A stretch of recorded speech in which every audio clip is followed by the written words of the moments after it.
Från det, Marcus Rosenberg! Magnus Wolf Eikrem tittar upp och måttar och nu kommer bicicletten igen! Och han träffar ribban för andra gången! Och då kan det bli farligt. Ja, det där då!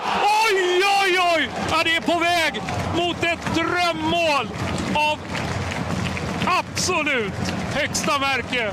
Det är några decimeter. Var ju fin. Här kommer möjligheten för Traustason! Och då är det offside vinkat, ja. Precis som du säger, Pelle. Hallå, vilket skott!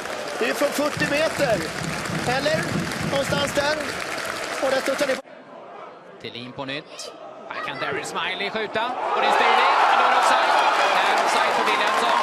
Flaggan uppe direkt. Du försökte väl en gång tidigare också. Var inte riktigt lika långt den gången där i början på matchen. Nej, precis. Jag fick en bra träff där, men strax utanför. Och det var lite längre ifrån. Den där var nära.